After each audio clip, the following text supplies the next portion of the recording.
Options trading strategies video, we're going to talk about the bull put spread. So if you're familiar with the short put strategy, we're going to talk about a strategy that is similar to that but has a little bit less risk and slightly less profit potential. So let's go ahead and get right into it. So let's start with the bull put spread strategy characteristics. So the bull put spread is actually sometimes referred to as a short put spread or a put credit spread. All these three things are the same thing, they're just different names for the same strategy. So the bull put spread strategy consists of selling a put and buying a put at a lower strike price. So both legs use the same number of contracts and the same expiration cycle. So the maximum profit potential of the strategy is the net credit received times 100, and the maximum loss potential is the width of the put strikes that you sell minus the credit received times 100. So don't worry, we're going to go through in-depth examples for all these things, but right off the bat, we just need to define some of the strategy's characteristics. So at expiration, the break-even price of the short put spread strategy is the short put strike minus the credit received. Now, the estimated probability of profit on any bull put spread trade depends on the strike prices that you sell. So, the estimated probability of profit is actually greater than 50% for out of the money put spreads that you sell. Now, the estimated probability of profit is closer to 50% for at the money put spreads and is less than 50% if you sell an in the money put spread. Now, after expiration, you may have a resulting position if the spread expires in the money. So if both options are in the money, so if the short put and the long put are in the money, no stock position is taken after expiration because the exercise and assignment of the short put and the long put offset each other, and the spread just essentially settles to its final value and you don't take on a stock position. However, if only the short put is in the money, you will be assigned on that short put if you hold it through expiration, and that short put will expire to plus 100 shares of stock per short put contract. Now, in terms of assignment risk, if your short put spread is deep in the money, since you have a short put position in that spread, you have the risk of being assigned 100 shares of stock per short put if someone exercises that option that you're short. Now, that's only really going to happen if the stock price is well below your short put strike and the short put is trading with very little extrinsic value. Alright, so now that we've discussed the basic strategy characteristics, let's go ahead and look at a bull put spread example and then take a look at the expiration risk profile graph.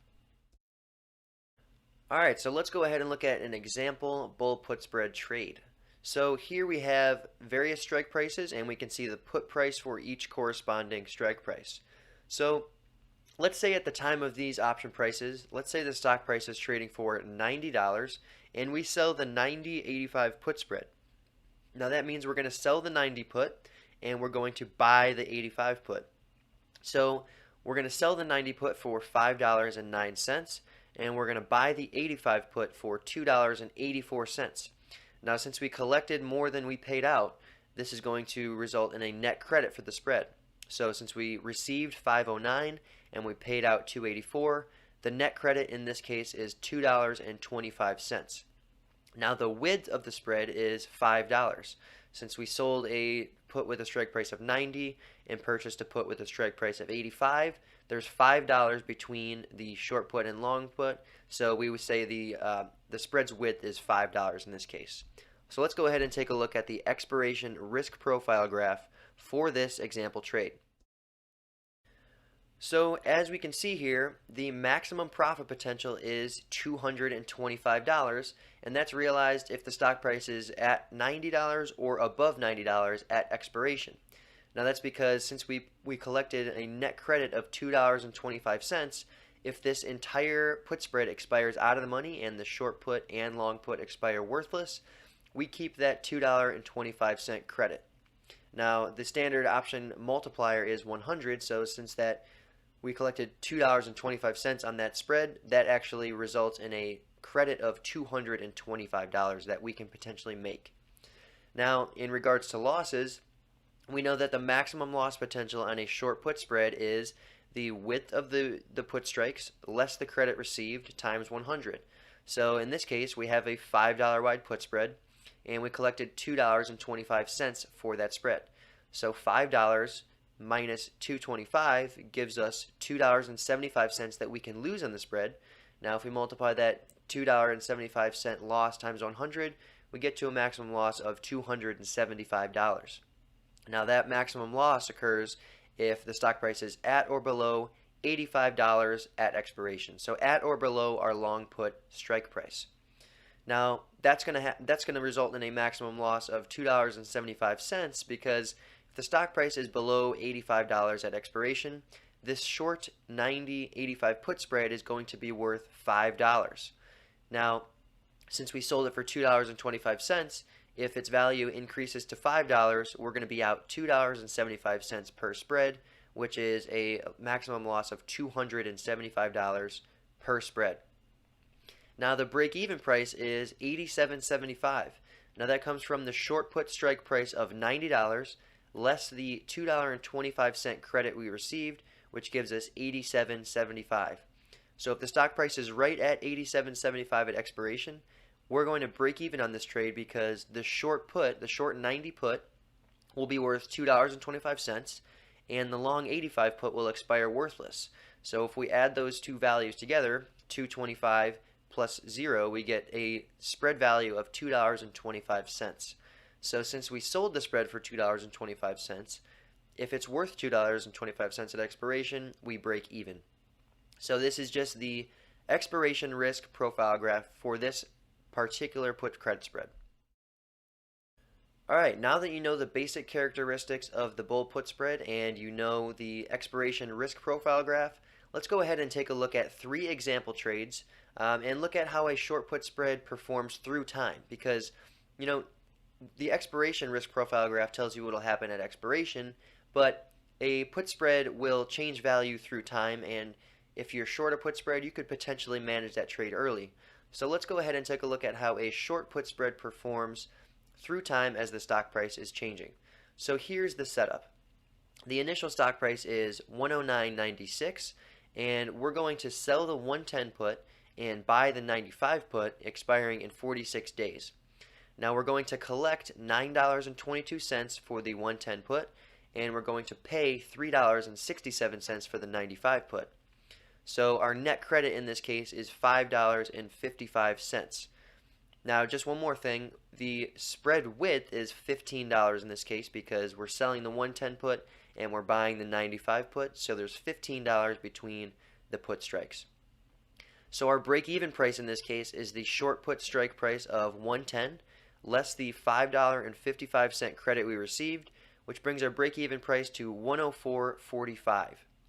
Now the maximum profit potential on this trade is the net credit of $5.55 times 100, which is $555 per put spread.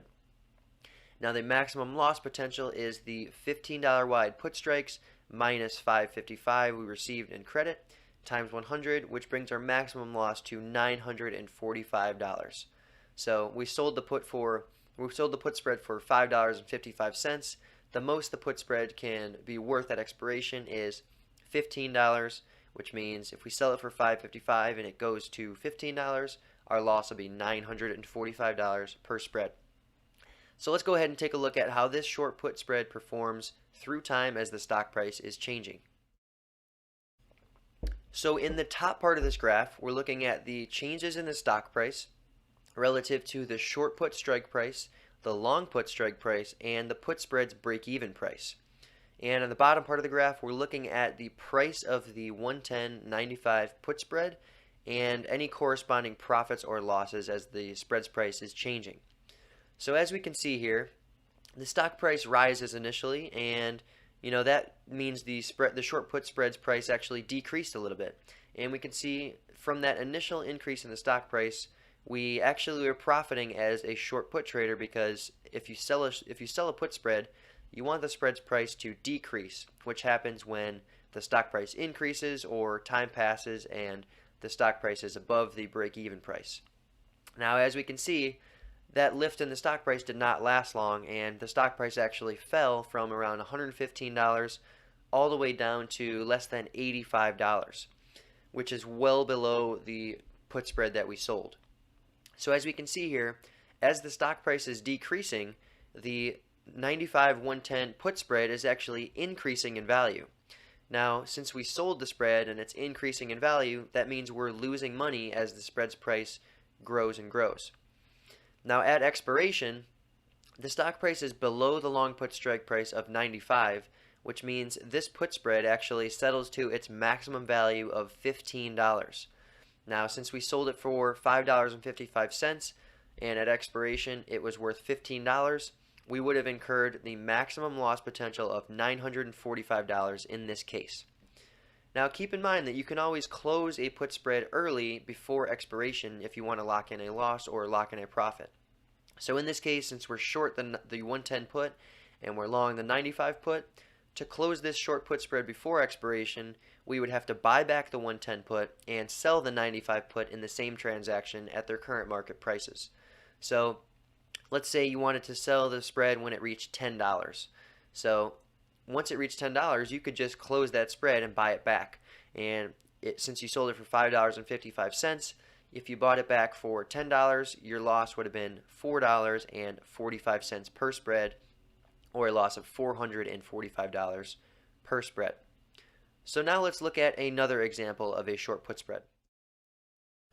So we just looked at a put spread that did not make money at expiration. So now let's move to an example where a short put spread ends up with a partial profit at expiration. So here's the setup. The initial stock price is $219.28, and we're going to look at selling the $220-190 put spread. So we're going to sell the $220 put and we're going to buy the $190 put, and both options are expiring in 49 days. Now we're going to collect $14.60 for the $220 put, and we're going to pay $4.60 for the $190 put. Now that gives us a net credit of $10. So our break-even price in this case is $220, that's the short put strike, minus $10, which is the credit we received, which brings our break-even price to $210. So since the initial stock price is $219.28, the stock price can actually fall by $9.28, and we can still not lose money on this trade. Now the maximum profit potential is the $10 net credit we received times 100, which is $1,000. And since our put spread is $30 wide, the most we can lose is the $30 width of the put strikes minus the $10 we received times 100, which is $2,000. So the most we can make is $1,000, the most we can lose is $2,000. Now let's go ahead and see what happens to this put spread over time. Alright, so like before, in the top part of the graph we're looking at the changes in the stock price relative to the short put and the long put strike price and the break-even price of the short put spread. And in the bottom part of the graph we're looking at the price of the 190-220 bull put spread. And we're looking at any corresponding losses or profits as that spread's price is changing. So as we can see here, in the beginning period, the stock price fell from 220 right to 190, so it went straight to our long put strike. And consequently, that spread's value actually increased from $10 to $20. So since we sold it for $10, once that spread's price reached $20, we're now sitting on a loss of $1,000 per put spread, but the most we can lose is $2,000, so the losses aren't maxed out at that point yet. Fortunately, the stock price actually rallied back from 190 and rallied back to 220. Now once it hit 220 again, we can see that the spread's price was worth slightly less than $10, which means we were sitting on a small profit. Now the stock price actually ended up falling again, and this time just fell below the short put break-even, or the short put spread's break-even price of $210. Now at expiration, the stock price was in between our short put strike and the break-even price. So in this case, we actually did make money on the spread. So since the stock price was below the short put strike at expiration, the short put would have expired to plus 100 shares of stock if the short put spread holder held this position through expiration. So that's just something to keep in mind. So if you're short a put spread and only the short put is in the money at expiration, if you don't want a long stock position, you'll have to close the put spread or close the short put before expiration. Alright, so we've seen a losing short put spread and we've seen a partial profit short put spread. So now let's go ahead and look at an example where the short put spread realizes the maximum profit potential at expiration. So here's the setup. The initial stock price is 716.03. The strikes we're looking at are the short 700 put and the long 640 put, expiring in 67 days. Now we're going to collect $30.20 for the 700 put, and we're going to pay $12.15 for the 640 put. Now that brings our net credit to $18.05. Now our break-even price is the 700 short put strike less the $18.05 net credit, which brings our break-even price to $681.95. The maximum profit we can make on this trade is the $18.05 net credit times 100, which brings our maximum profit potential to $1,805. Now, the put spread in this case is $60 wide, which means our maximum loss potential is $60 minus $18.05 times 100, which is $4,195. So we can make around $1,800 and we can lose around $4,200. So let's go ahead and take a look at how this short put spread performed over time as the stock price was changing. Alright, so in the top part of the graph, we're looking at the stock price versus the short put strike price, the long put strike price, and the break-even price of the spread. And in the bottom part of the graph, we're looking at the price of the spread through time and any corresponding profits or losses based on our entry price of $18.05.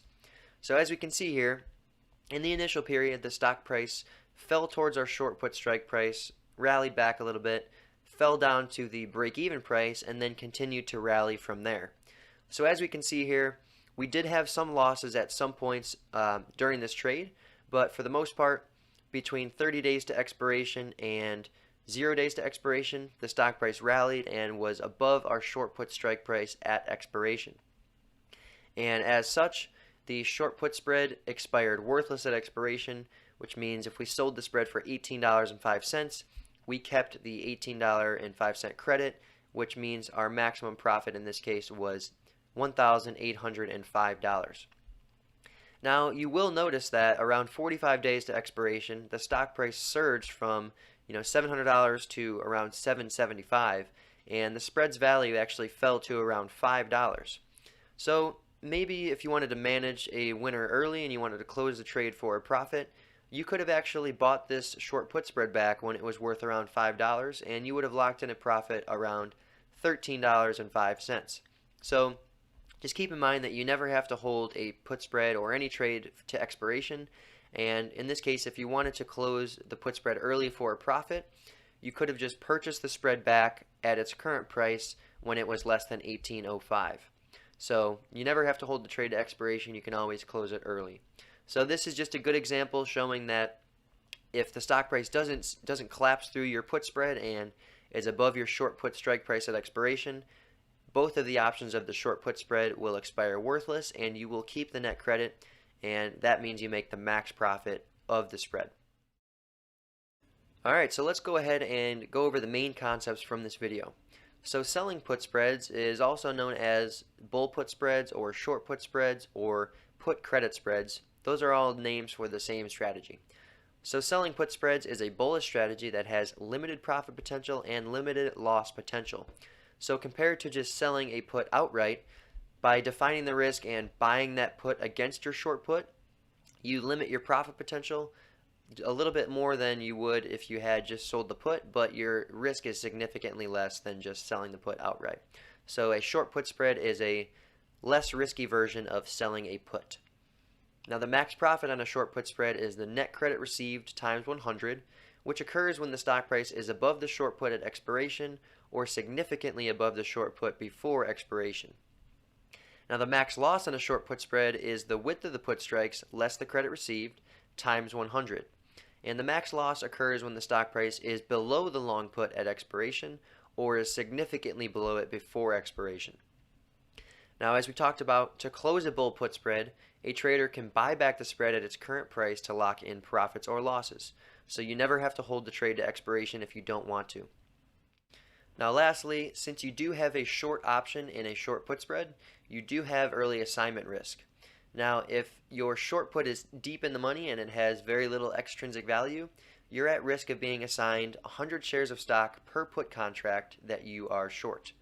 So just know that if your short put spread becomes deep in the money, you do have the potential to be assigned early on that short put. And that's only really going to happen if the short put has very little extrinsic value remaining.